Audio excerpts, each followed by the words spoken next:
Hey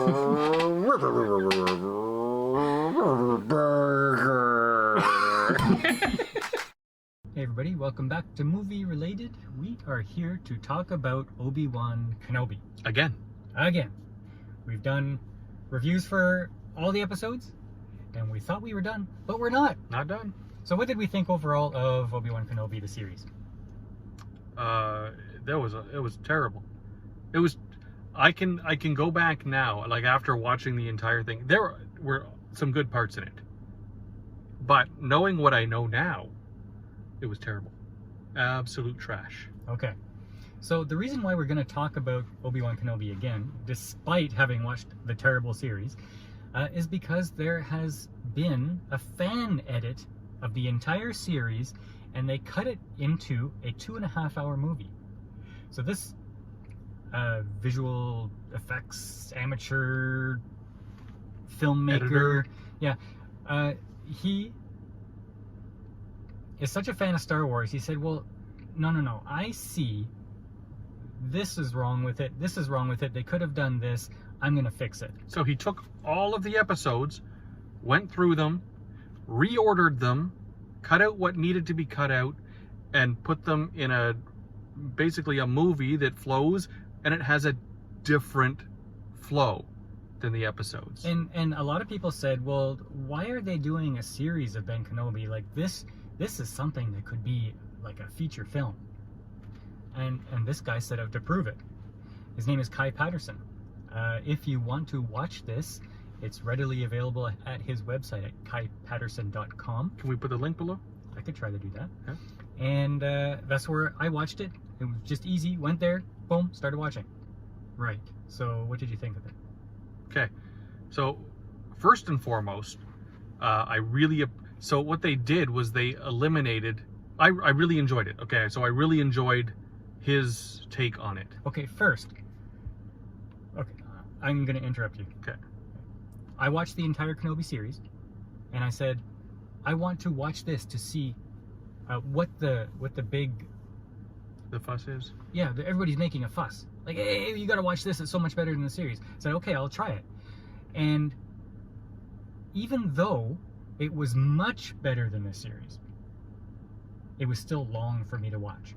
It was long, but I mean, I think part of that though was because we've already seen it. Yes, it was like watching a movie a second time. But I've seen it. It's not such a different experience that it didn't feel long to me. 2.5 hours was long, having seen it already. Yes. Will they feel that if they haven't seen it yet? I don't know. I don't think so. I don't think it'll feel quite as long. Right? Like still sitting there for 2.5 hours watching anything can still feel long.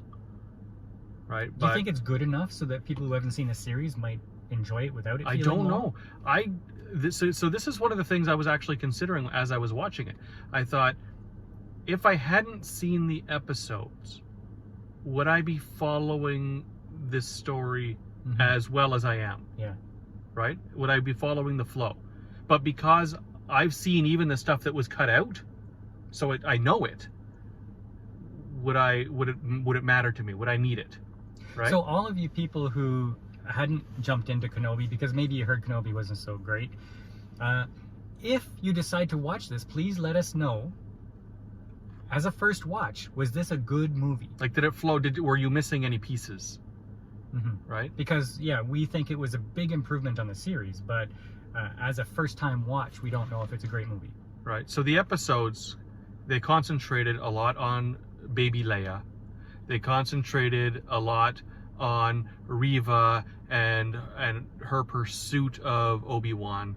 And so this new movie has cut out the silliness, has cut out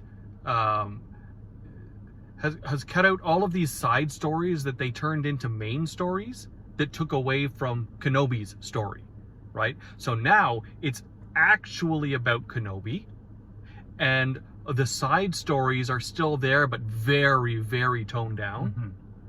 And I was actually watching and I realized, wait a second, now I can see Reva as a victim. she's a more likable character, and I can see how from this they could maybe do a spin-off on her story, because now it's not like she wasn't big bad boss lady and now she was just somebody who was taken advantage of and then discarded. Okay.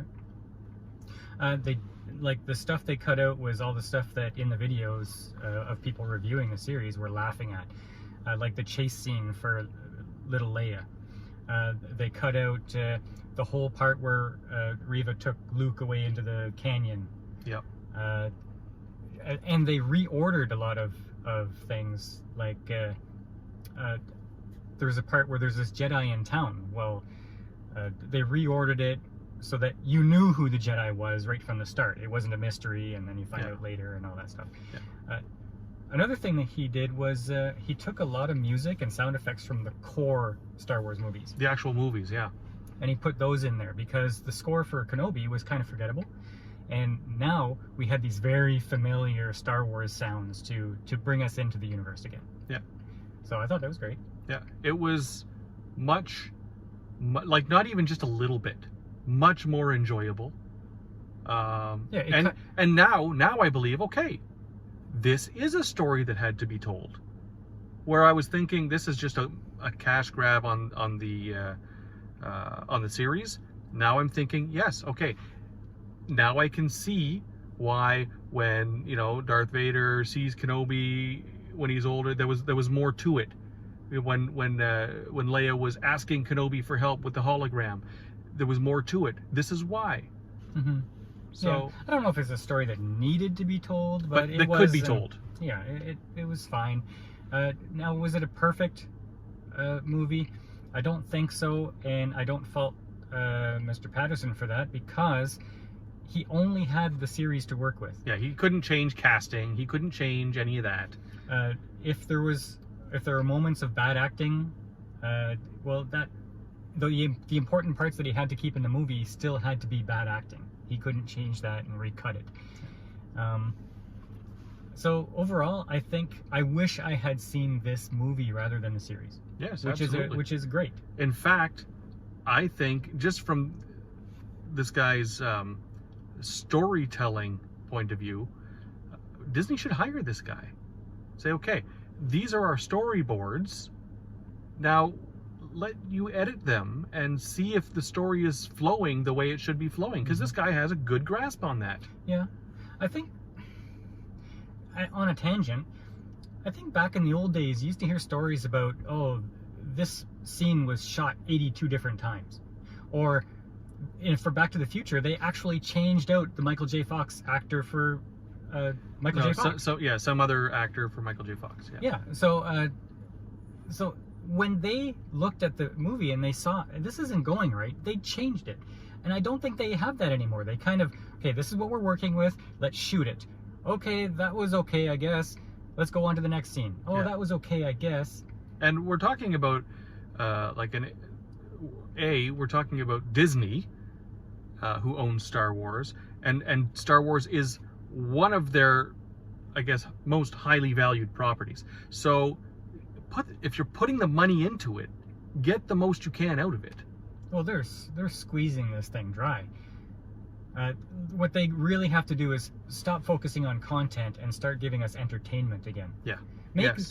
Pretend that these series that you are making are like the Lion Kings and the Aladdins that you're putting out. You want to put out the best cartoon that's ever been made, but you're skimping on these Star Wars series. Why is that?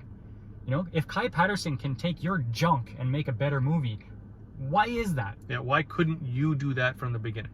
And honestly, he removed a lot of the silliness, right? And I'm so thankful for it, because it takes you right out of the entertainment, right? When you're like, what is that?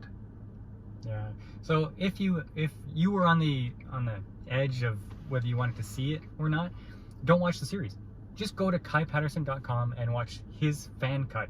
And in 2.5 hours, you're done. You know what's going on. You're not missing anything other than the crap that was in the series. And you're all caught up. Yeah, I'd agree with that 100%. If we can put the link down below to his website to watch it, we'll do that. All right. Thanks for joining us on Movie Related. We'll see you next time. Burger.